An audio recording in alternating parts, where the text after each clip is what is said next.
Hi, everybody. My goodness, I am so hungry. I want to have some food.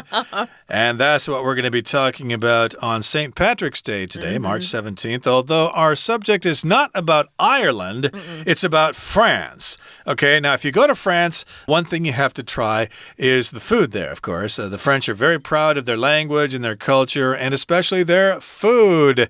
And I think they're also very famous for their pastries, right? Which is sweet food that I really should stay away from. Oh, bread too. It doesn't have to be sweet. Okay, but it's all carbohydrates and sugar. So, yeah, you want to stay away from that if you're diabetic. But, you know, some people don't need to worry about their sugar intake. And if you're in Paris, why not? Do as the locals do and chow down on some of those choux pastries. Yeah. I was telling Dom I took a pastry making class in Paris with my best friend, and we made choux pastry. So we're going to talk a little bit about that and the different kinds or types of pastries that fall under this category of choux pastry. Choux is a type of dough. If you watch cooking shows or baking shows like I do, I love the Great British Bake Off. I've watched every season, and I learned about pastry that way. I don't have an oven in my house, but I just like to watch other people bake. Choux pastry isn't my favorite pastry, but a lot of people love it, and it sure smells good. We're going to get started by reading through today's lesson, and then we'll be back. As you're walking down a charming Parisian street, a buttery scent fills your nose. Following the aroma, you arrive at a bakery window lined with delicate cream puffs. You can't help but start to drool. You already knew that these pastries called pâte à choux or cabbage pastries because of their appearance were popular worldwide. But now you're in for a treat as you learn about this famous sweet's many varieties. A. Croquembouche. This piled-high dessert's name comes from croque en bouche, meaning crunch in the mouth in French. It's best described as a cone of small cream puffs bound together with caramel sauce. This stunning sweet is often served at weddings. B. Éclair. These long, thin, cream-filled pastries are dipped in icing on the top, which hardens into a crunchy shell. Éclair means lightning, which some believe might refer to how fast people eat them. Chocolate éclairs are the most popular variety, and modern éclairs might even have matcha or mocha cream filling. C. Religieuse. This elaborate pastry is named for how it resembles a nun in her habit.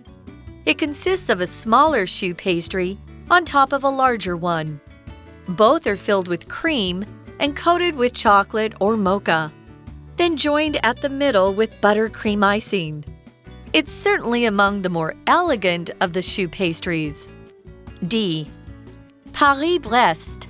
Resembling a bicycle wheel, this donut-shaped pastry was made to celebrate a bicycle race between Paris and Brest. The pastry is sliced in half and filled with praline cream, then topped with a crunchy dough layer and almond slices. Its rich flavor isn't one to miss. So, which of these delectable choux pastries did you choose? Whether an éclair excites you or you're cuckoo for croquembouche, these creamy, crunchy creations are sure to sweeten your day.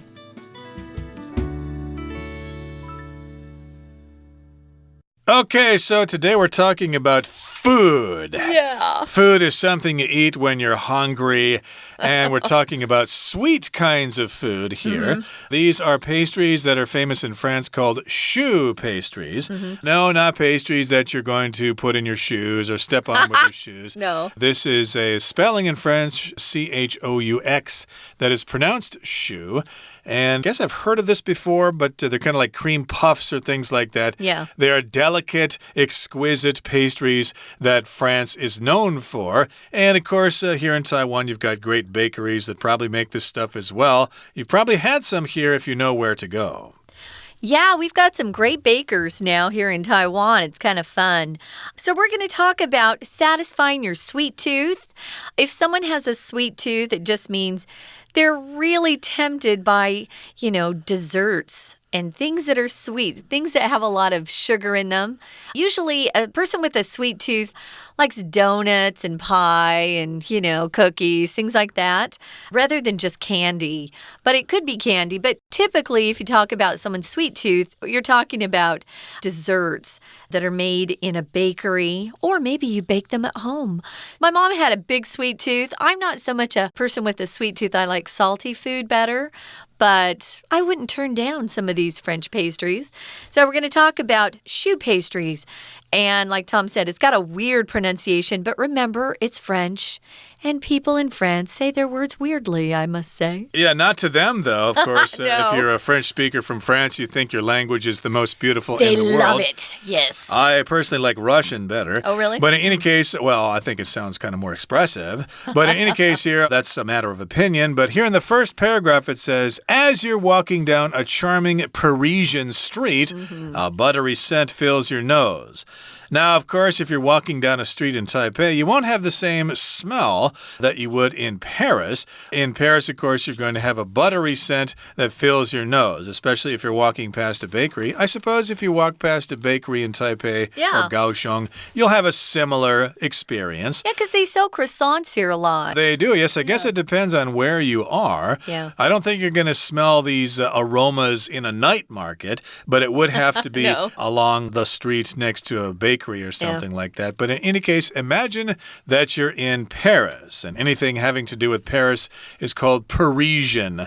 Parisian streets, Parisian parks, Parisian people, or whatever. So you're in Paris walking down a Parisian street, and this scent that's kind of like butter. It's buttery, and it fills your nose, and you go, wow, what's that smell? I want to go check it out. Sounds so delicious. I love butter.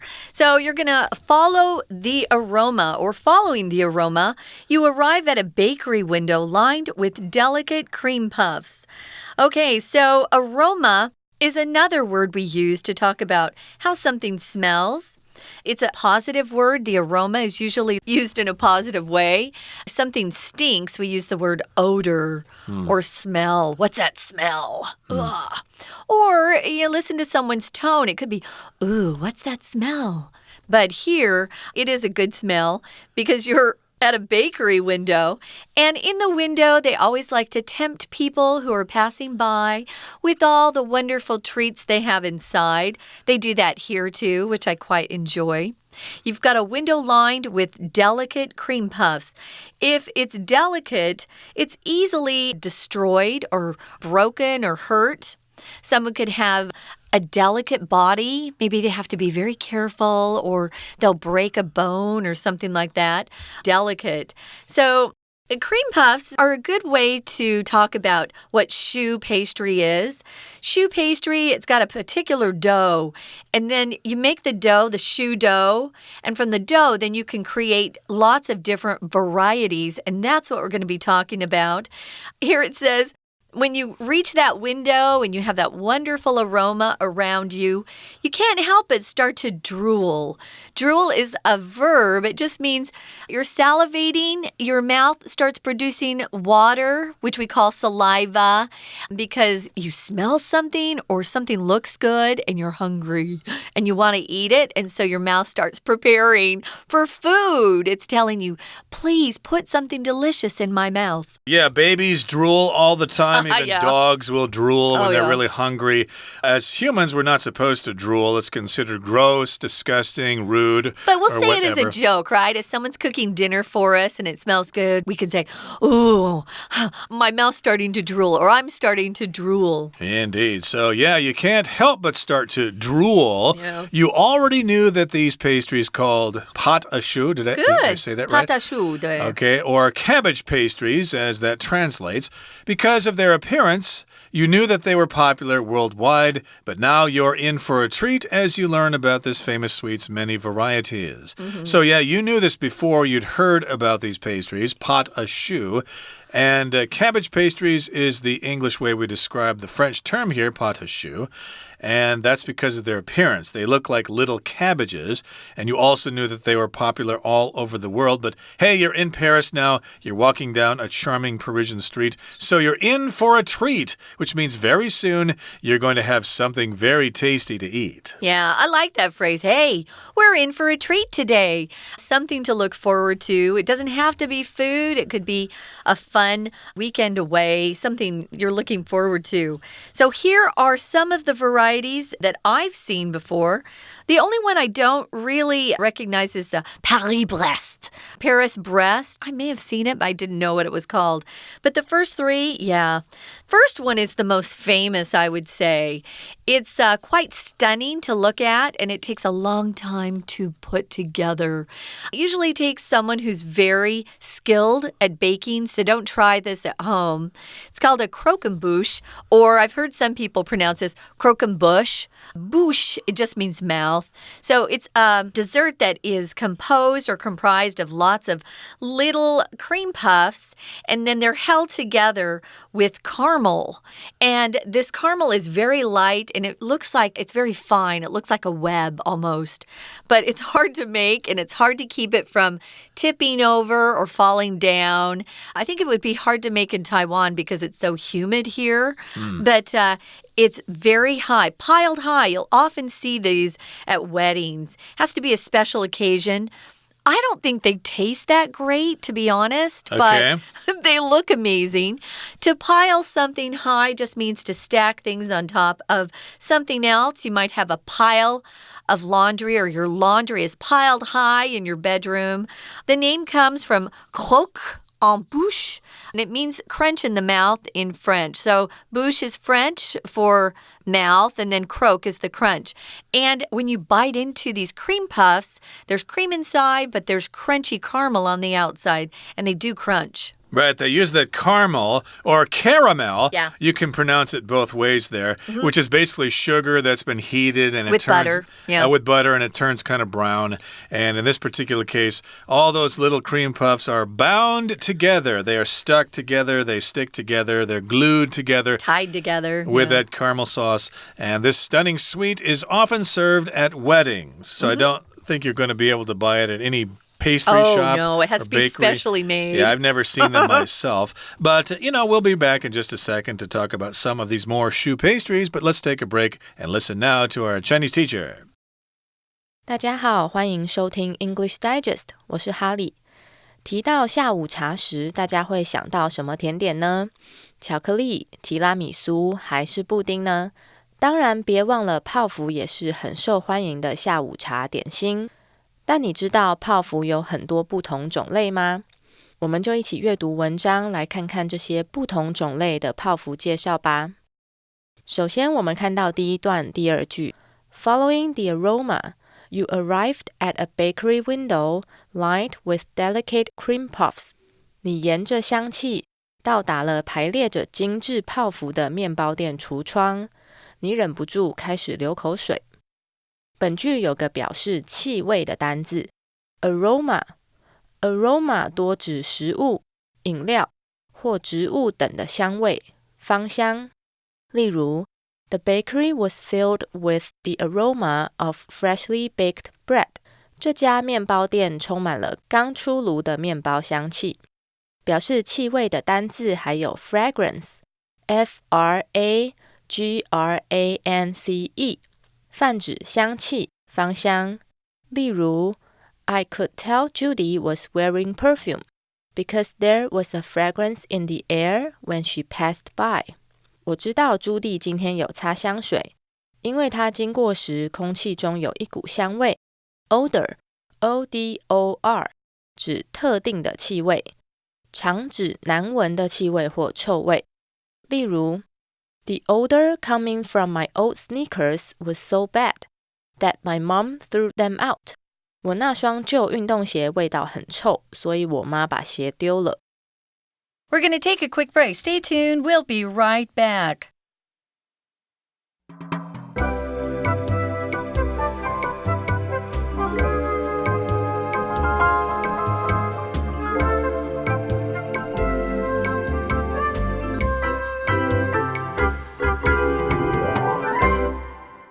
Welcome back, guys. We're going to be satisfying your sweet tooth with choux pastries.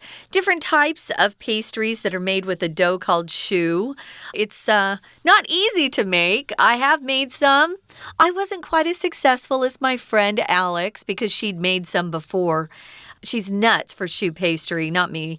But yeah, I do love to go to a good Parisian bakery. We have some great bakeries here in Taiwan, though, I must say. We've got some really talented bakers, we could call them. They're also dessert chefs. You can call them a chef. So the first one we talked about, because we're kind of describing some of the varieties of choux pastry that you can get your hands on. The first one's really tough to make. You have to be pretty skilled to produce it. I've never seen just, a normal person make this at home. Usually it's someone who's quite good at baking or a professional. But you'll often see them at weddings because they look cool. And it's called the croquembouche. And it's lots of cream puffs that have cream inside and then caramel on the outside. And they're kind of stuck together in sort of a tree shape. It's kind of a triangle shape. And they look cool, I must say. That's why we're calling them a stunning treat or a stunning sweet. It's really cool to look at. Okay, now the next part of choux pastries that we're going to talk about is the eclair or éclair. Kind of depends on your pronunciation here. I say eclair myself. And what are these things? Well, these are long, thin, cream-filled pastries, and they are dipped in icing on the top, which hardens into a crunchy shell. So these are long, they're kind of log-shaped, and they're cream-filled, and then there's some icing on the top. Icing just means frosting, something sweet on the top, and that will harden after this is dipped in, I guess, chocolate that's liquid, and you dip it in there, you kind of put it in there, and then you wait for it to dry. So that's what to harden means. That means it becomes hard after drying. So after construction workers pour in the concrete, then the concrete will harden. It will become hard later, but of course at the beginning it's soft. Oh, yeah, this happens a lot with chocolate that you temper. Temper just means you have it at a certain temperature. And once you frost it on something or put it on the top layer of something, if it's tempered right, it will harden so that you can carry it around. If it's not right, it won't harden and it just gets really sticky, gooey. It melts all over your hands. Yeah, so there's a hardened, crunchy shell on top. Tastes really good. Éclair means lightning, which some believe might refer to how fast people eat them. That's funny. Okay, so if you refer to somebody or something, it just means that's what it's connected with or related to. Maybe you have a friend who needs some help with her kitchen. She wants to remodel. Well, you can refer her to someone you know who is a really good person who remodels kitchens, refer to. Or a paper can refer to a particular source of material. You can refer people to, I don't know, lots of different things, but it can refer to how fast people eat them. I think that's a joke, but I know people who love eclairs. They're not my favorite pastry, but my friend, wow, I think she ate like 8 in one day. Wow. Yeah. Guess she really likes eclairs. She loves them. I think I bought my daughter an eclair many years ago at a bakery in 101. I don't know if they're there anymore, but in any case, you perhaps... can get eclairs here. I've seen You can, lot. okay, yeah. Good. But I remember having them for lunch when I was in school. I guess they're fairly easy to make. So in any case here, in French, eclair means lightning, and I guess nobody really knows why they're called that, so that's why it says that might refer to how fast people eat them. So this is a verb phrase here, refer to, which means basically this refers to a situation in which something is being described or can be associated with that person or thing. Like when I was working in the mailroom, for example, I had really long arms to sort the mail. So I was referred to as the spider because I had those long arms that could sort the mail really fast, referred to. So yes, that might refer to how fast people eat them, as fast as lightning. And chocolate eclairs are the most popular variety. That's the only one I've ever seen. Chocolate frosting on top, yeah. I guess you could have other kinds of frosting on them, but this is the most popular kind or the most popular variety. And modern eclairs might even have matcha or mocha cream filling. So those are some other possibilities for the filling inside. Yeah. So the third one here is the religieuse, which is French. It just means religious. This elaborate pastry is named for how it resembles or looks like a nun in her habit. Habit here is not a 习惯. It's actually her outfit, her uniform that she wears, with the white on her veil, you could say, the thing they wear on their head, their black robe, or nuns have different colored outfits or habits. We always refer to their uniforms as a habit. So that's what that means here. It does kind of look like a person, though, because it's got a larger round cream puff on the bottom and then a smaller one that is supposed to be the head, I guess, of somebody. And then both are filled with the cream inside. And then you put chocolate or mocha on the top. And you hold those two pieces together in the middle with buttercream frosting or buttercream icing. Icing and frosting are the same thing. This sounds delicious to me. It's certainly among the more elegant of the choux pastries. It looks elegant. When you use this word elaborate, guys, it's pretty complicated. It's not easy and simple. There are a lot of parts to it. You have to be pretty good to do a good job on these. D, what's that one, Tom? Okay, this is another choux pastry called the Paris-Brest or Paris-Brest. And resembling a bicycle wheel, this donut-shaped pastry was made to celebrate a bicycle race between Paris and Brest. So it's shaped like a donut. It's donut-shaped. You know the donuts that you can buy at Mr. Donut? It has that shape.